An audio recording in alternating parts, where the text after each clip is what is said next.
नमस्कार, बुलेटिन लेकर मैं हूं आपके साथ संदीप निरंजन। सरकार खबरों का रुख कर लेते हैं। मुख्यमंत्री विष्णुदेव साय राजधानी रायपुर में नक्सलवाद पर आधारित पुस्तक 13 राज नहीं आएगा रे के विमोचन समारोह में सम्मिलित हुए। कार्यक्रम के दौरान मुख्यमंत्री साय ने कहा कि नक्सलवाद एक राष्ट्रीय समस्या थी और छत्तीसगढ़ के लिए ये तो एक कलंक ही था। एक वक्त पर छत्तीसगढ़ का कई जिला नक्सलवाद से ग्रसित था। डॉक्टर रमन सिंह 15 वर्षों तक मुख्यमंत्री रहे और काफी मजबूती के साथ नक्सलवाद के खिलाफ लड़ाई लड़ी, इसलिए बहुत धीरे धीरे नक्सली से मुक्त हुए हैं। उन्होंने कहा कि सौभाग्य का विषय है कि जब डबल इंजन की सरकार आई, केंद्रीय गृह मंत्री की दृढ़ इच्छा शक्ति हुई, तब जवानों और उन क्षेत्र की जनता के समर्थन के कारण नक्सलवाद को समाप्त करने में सफलता मिली है। राजीव रंजन और रचना नायडू साहस और मेहनत के कारण नक्सलियों के बीच में जाकर उन क्षेत्रों का दौरा कर बयान लेना, उनके बाद इस किताब की रचना की, जो किताब आने वाले वक्त में युवा पीढ़ी को ये बताएगी कि आखिर नक्सलवाद क्या था, छत्तीसगढ़ के लिए किस तरह का कलंक था।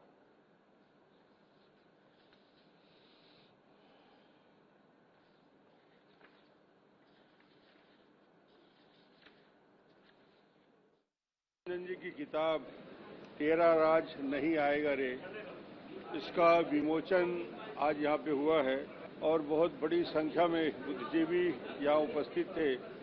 शानदार आयोजन हुआ और इस किताब के बारे में काफी जानकारी दी गई। नक्सल आंदोलन छत्तीसगढ़ में प्रवेश, बस्तर क्यों इसके झगड़ा रहा और क्या क्या कारण थे जो छत्तीसगढ़ ही पूरे देश का नक्सल का केंद्र बना, राजधानी बनी। अबुझमाड़ को क्यों उन्होंने चयन किया, अबुझमाड़ से उनको निकालना क्यों कठिन था, और इधर महाराष्ट्र से लगा हुआ हिस्सा और अबुझमाड़ का हिस्सा, ये पूरे के पूरे उनके केंद्र बिंदु, जहां 75% नक्सल अंत तक काम करते रहे। देखिए, नक्सलवाद एक राष्ट्रीय समस्या थी और छत्तीसगढ़ के लिए तो एक कलंक ही था। कहे कि एक समय तो छत्तीसगढ़ का अधिकांश जिला नक्सल से ग्रसित था, लेकिन आदरणीय डॉक्टर रमन सिंह जी 15 वर्षों तक मुख्यमंत्री रहे और मजबूती के साथ नक्सलवाद के खिलाफ में लड़ाई लड़े और इसलिए बहुत जिले नक्सल से मुक्त हुए। फिर भी करीब 5 जिले बस्तर के, लेकिन वो बहुत बड़ा क्षेत्र, एरिया वाइज देखें तो केरल स्टेट से बड़ा क्षेत्र वो नक्सलवाद से ग्रसित था और वहां के भोले भाले जनजातीय समाज के लोग 40 साल 50 साल से नक्सलवाद के कारण विकास से अछूते थे। लेकिन सौभाग्य का विषय कि जब डबल इंजन की सरकार हुई और माननीय प्रधानमंत्री श्री नरेंद्र मोदी जी का आशीर्वाद मिला, हमारे केंद्रीय गृह मंत्री अमित शाह जी का आशीर्वाद मिला, उनकी दृढ़ इच्छा शक्ति हुई, तो हम लोग जवानों के अदम्य साहस और उस क्षेत्र की जनता के समर्थन के कारण ऐसा लगता था कि नक्सलवाद कभी समाप्त होगा कि नहीं, उसको समाप्त करने में सफल हुए हैं। मुख्यमंत्री विष्णुदेव साय ने धरमजयगढ़ पत्थलगांव लोहरदगा नई रेल लाइन परियोजना को केंद्र सरकार द्वारा विशेष रेल परियोजना के रूप में अधिसूचित किए जाने पर प्रधानमंत्री नरेंद्र मोदी और रेल मंत्री अश्विनी वैष्णव का आभार व्यक्त किया है। मुख्यमंत्री ने कहा कि परियोजना जशपुर सहित पूरे उत्तर छत्तीसगढ़ के विकास के लिए ऐतिहासिक साबित होगी। रायपुर में मीडिया से चर्चा करते हुए सीएम विष्णुदेव साय ने कहा कि जशपुर उनका गृह जिला है और अब तक वहां रेल लाइन नहीं पहुंची थी। राज्य सरकार लगातार इस मांग को केंद्र के समक्ष रख रही थी। उन्होंने बताया कि प्रधानमंत्री और रेल मंत्री से मुलाकात कर इस विषय से अवगत कराया गया था और अब इस परियोजना को स्वीकृति मिलने का मार्ग प्रशस्त हो गया है। उन्होंने कहा कि धरमजयगढ़ जशपुर और लोहरदगा को जोड़ने वाली ये रेल लाइन लोगों के आवागमन को आसान बनाएगी और व्यापारिक गतिविधियों को भी बढ़ावा देगी। वहीं डीलिस्टिंग के मुद्दे पर कांग्रेस के आरोपों को खारिज करते हुए मुख्यमंत्री ने कहा कि कांग्रेस आधी अधूरी जानकारी के आधार पर आरोप लगा रही है। उन्होंने कहा कि विपक्ष को पहले विषय की सही जानकारी लेनी चाहिए, उसके बाद ही कोई टिप्पणी करनी चाहिए। वहीं कांग्रेस नेता राहुल गांधी के प्रस्तावित छत्तीसगढ़ दौरे पर मुख्यमंत्री ने कहा कि ये उनकी पार्टी का आंतरिक मामला है और इससे सरकार को कोई लेना देना नहीं है। उन्होंने कहा कि कौन आता है कौन जाता है ये कांग्रेस का विषय है।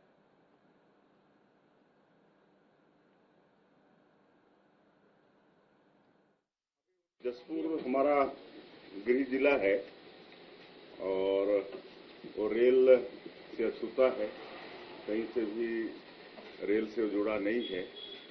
और हम माननीय हमारे देश के यशस्वी प्रधानमंत्री श्री नरेंद्र मोदी जी से मिलकर अवगत कराए थे और रेल मंत्री जी को भी अवगत कराए थे। और बड़ा सौभाग्य का विषय है कि इस पर त्वरित कार्यवाही हो रही है और इसकी स्वीकृति बहुत जल्द मिलने वाली है।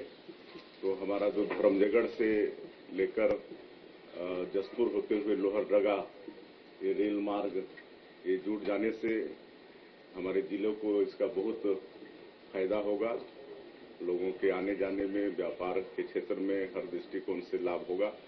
मैं पूरे छत्तीसगढ़ की जनता की तरफ से और विशेषकर जसपुर क्षेत्र की जनता की तरफ से माननीय प्रधानमंत्री श्री नरेंद्र मोदी जी का बहुत बहुत उनका धन्यवाद करते हैं कि उनके आशीर्वाद के कारण ये संभव हुआ। जगदलपुर नगर निगम के उपचुनाव में कांग्रेस को मिली जीत और बीजेपी की हार के बाद अब बयानबाजी का दौर शुरू हो गया है और आगामी 2028 के विधानसभा चुनाव को लेकर अपने अपने जीत का दावा किया जा रहा है।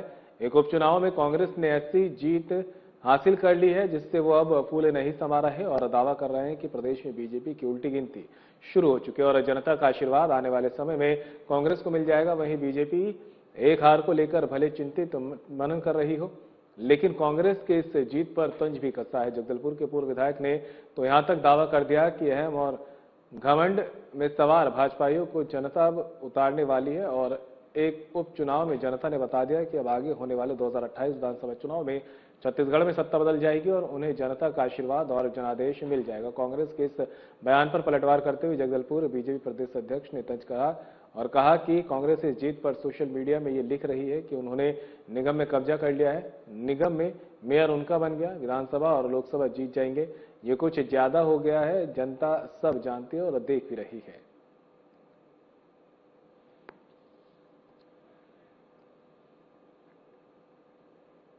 और फिलहाल रुकेंगे ब्रेक के लिए, कहीं मच जाएगा जल्द होंगे हादसे।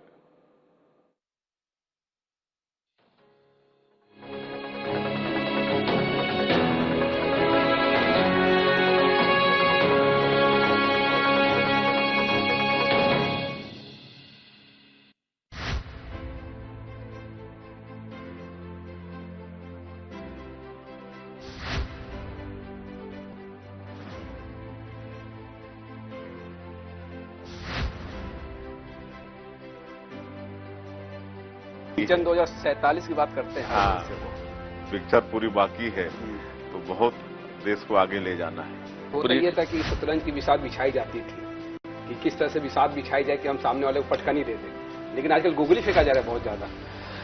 क्या सामने वाले गुगली पर सिक नहीं लगा पा रहे, क्या लपक लिए जा रहे हैं?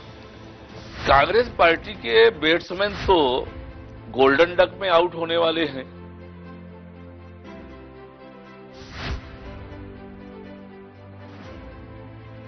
दर्शकों के लिए कुछ लाइनें जो आप बता सके, कह सके। चल संगी जुर्मिल कमा बोरे करम खुल गे, पथरा मां पानी ओ गराबो, धरती में सोना उपजाबो। 2014 के बाद से भारतीय राजनीति को किस तरह से देखते हैं? 2014 के बाद से इस देश में उन्नति का, तरक्की का, इस देश के लोगों के जीवन स्तर को ऊंचा उठाने का, गांव, गरीब, किसान, युवा, महिलाएं, उनके जीवन में कैसे खुशहाली ला सकती है, अगर ये एजेंडा पहली बार तय किया है तो मोदी जी ने तय किया है।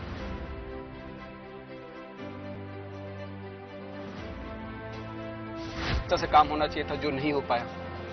नहीं, देखिए सभी ने काम किया है, मैं बिल्कुल ही नहीं कह रहा हूं कि किसी ने काम नहीं किया है। हाँ, विगत सरकार ने भी कुछ किया है परंतु कॉम्प्रोमाइज रही काफी चीजों पर, यह भी सच है। आयुष्मान में जो अभी अनियमितताएं बढ़ती जा रही है निजी हॉस्पिटलों के द्वारा। आपने बहुत बढ़िया किया है प्रश्न पूछकर जी।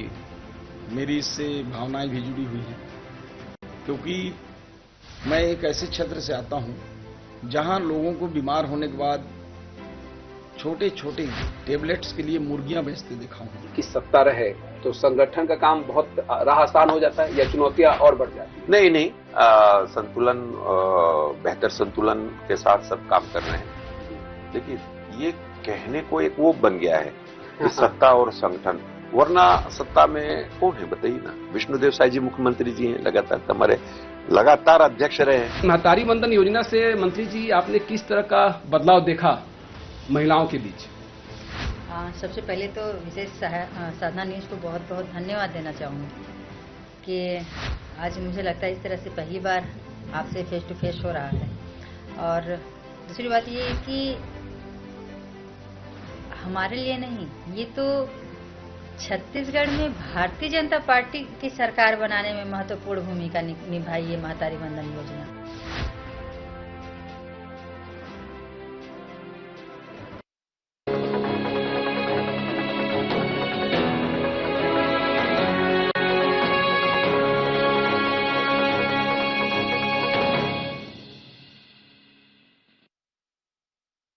ब्रेक के बाद आप सभी का एक बार फिर से स्वागत है। खबरों में आगे बढ़ते हैं। भगवान बिरसा मुंडा की 150वीं जयंती वर्ष के अवसर पर दिल्ली के ऐतिहासिक लाल किला मैदान में आयोजित जनजाति समागम 2026 में देश भर के 500 से अधिक जनजाति समुदायों के लाखों लोगों ने हिस्सा लिया।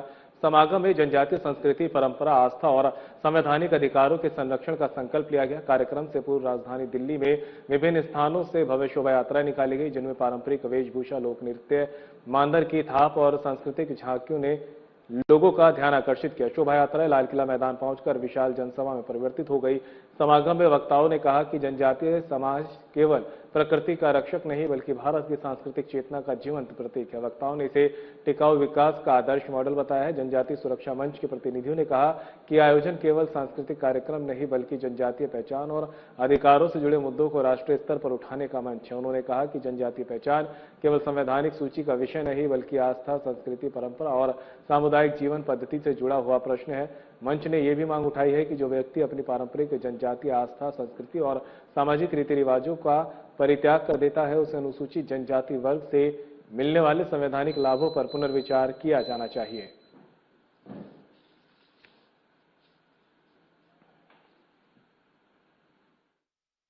पहली बार जनजाति समाज देश की राजधानी दिल्ली में लाल किला मैदान में लाखों की संख्या में जुटा था। पूरा देश का एक ही मांग है कि जो नहीं भोलेनाथ का वो नहीं हमारी जात का। एक विषय को लेकर एक संगठन के बैनर तले एक स्थान पर दुनिया में कहीं भी इतनी बड़ी संख्या में जनजाति समाज नहीं एकजुट हुआ था। उतनी बड़ी संख्या में 2.5 लाख से ज्यादा जनजाति समाज, 550 से ज्यादा प्रकार की जनजातियां, पूरब से लेकर पश्चिम, उत्तर से लेकर दक्षिण, चाहे पूर्वोत्तर का मेघालय, नागालैंड, मिजोरम, असम, चाहे अरुणाचल प्रदेश, जम्मू कश्मीर, लेह लद्दाख, अंडमान निकोबार, तमिलनाडु, केरल, गुजरात, राजस्थान, मध्य प्रदेश, छत्तीसगढ़, इन सभी स्थानों से हजारों की संख्या में और एक स्थान पर लाखों की संख्या में जुटे थे। आपको बताना चाह रहा हूं कि सरगुजा संभाग से 5000 की संख्या में जनजातीय समाज दिल्ली गया था। आज तक जब से देश आजाद हुआ है, स्वाधीनता का एक बड़ा हम लोगों ने आंदोलन किया है। वास्तव में यह भी जनजातीय समाज का स्वाधीनता आंदोलन जैसा ही आंदोलन है, जिसमें जनजातीय समाज अपने आरक्षण पर जो एक प्रकार का हमला हो रहा है उसको रोकने के लिए इतनी बड़ी संख्या में सरगुजा संभाग का 5000 से ज्यादा की संख्या में जनजातीय समाज दिल्ली गया था। और हम लोगों ने पूरे देश में एक वातावरण बनाने का प्रयास किया। अपनी जनजातीय सुरक्षा मंच के द्वारा देश के राजधानी दिल्ली में बहुत विशाल लगभग 2.5 लाख के ऊपर की संख्या में लगभग 550 जनजाति समाज एकत्रित होकर के धर्मांतरित जो लोग हैं उनका आरक्षण बंद करने के बारे में आंदोलन था और इसके लिए हम लोग ने मांग उठाने के लिए हम लोग गए थे। सक्ती जिला पंचायत अध्यक्ष द्रौपदी कीर्तन चंद्रा ने देश के प्रधानमंत्री नरेंद्र मोदी के 12 वर्ष पूर्ण होने पर जिला पंचायत कार्यालय में आयोजित प्रदर्शनी का शुभारंभ किया। वहीं वरिष्ठ बीजेपी नेता कीर्तन चंद्रा ने बताया कि देश के प्रधानमंत्री नरेंद्र मोदी के नेतृत्व में भारत देश मजबूत और शक्तिशाली देश बनकर उभरा है। देश आज हर क्षेत्र में मजबूत है। पीएम मोदी के विश्वास, विकास, जन कल्याण के थीम पर आयोजित 3 दिवसीय प्रदर्शनी प्रतिदिन सुबह 10 बजे से रात्रि 8 बजे तक आम नागरिकों के लिए खुली रहेगी।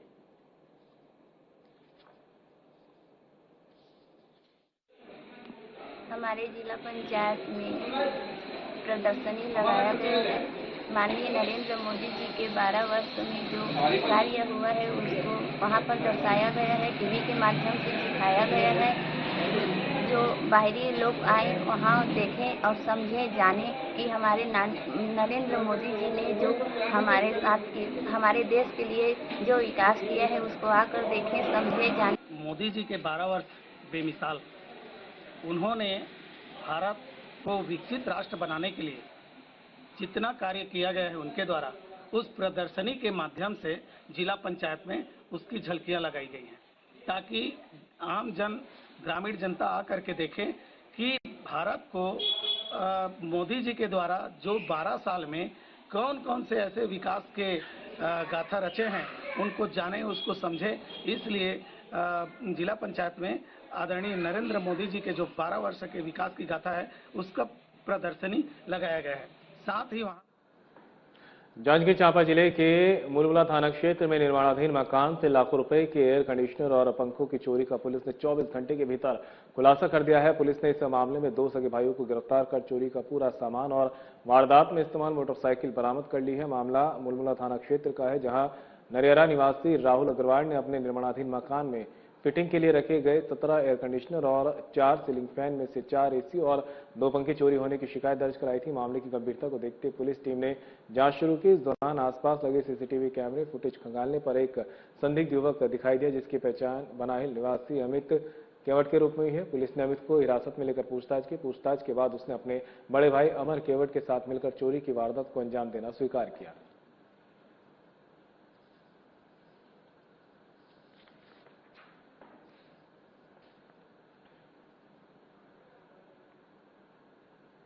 जसपुर जिले के चांदनी बिहारपुर क्षेत्र में जंगली भालू का आतंक देखने को मिला है, जहां भालू के हमले में 3 ग्रामीण घायल हुए हैं, जिन्हें एक युवक की हालत गंभीर बताई जा रही है। बिहारपुर और अवंतिकापुर के बीच पत्थर की दीवार में फंसे भालू को वन विभाग ने जेसीबी की मदद से रेस्क्यू किया। इसके बाद ग्रामीण द्वारा पीछा करने पर भालू को 18 वर्षीय अवध कुमार साकेत पर हमला कर गंभीर रूप से घायल कर दिया। घायल साकेत को इलाज के लिए बैढन रेफर कर दिया गया है। वहीं बाद में भालू ने 2 अन्य ग्रामीण श्याम बिहारी पनिका और रामकृत पनिका को भी घायल कर दिया। इन्हें मामूली चोट आई है।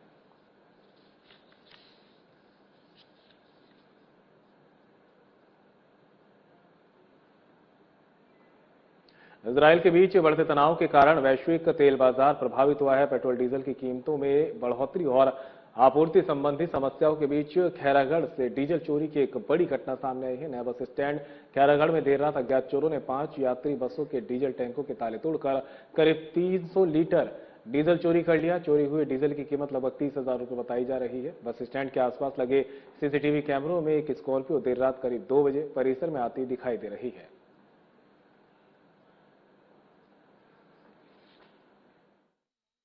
कल रात में पहली बार इस टाइप का घटना घटा है। लगभग 5 गाड़ियों से पूरी टंकी खाली कर दी गई है, क्योंकि सामान्यतः हम लोग शाम को डीजल गाड़ी में कंप्लीट करवाते हैं, फुल करवाते हैं और लाते बस स्टैंड में खड़ा कर देते हैं, क्योंकि सवेरे हमको नंबर में जाना रहता करके। सवेरे चूंकि हमारे खैरागढ़ परिसर में, बस स्टैंड परिसर में रोज की तरह खड़ी होती गाड़ियां आज भी खड़ी थी। रात में 13/6/2026 को रात हेल्टिंग गाड़ी थी, उसमें से 5 गाड़ियों में डीजल का चोरी हुआ है। उगता वाहन खैरागढ़ से राजनांदगांव और खैरागढ़ से रायपुर, खैरागढ़ से डोंगरघाट के लिए आवागमन करती है। सभी गाड़ियों को डीजल चोरी। और फिलहाल बुलेटिन में साथ इतना ही, दीजिए इजाजत, नमस्कार।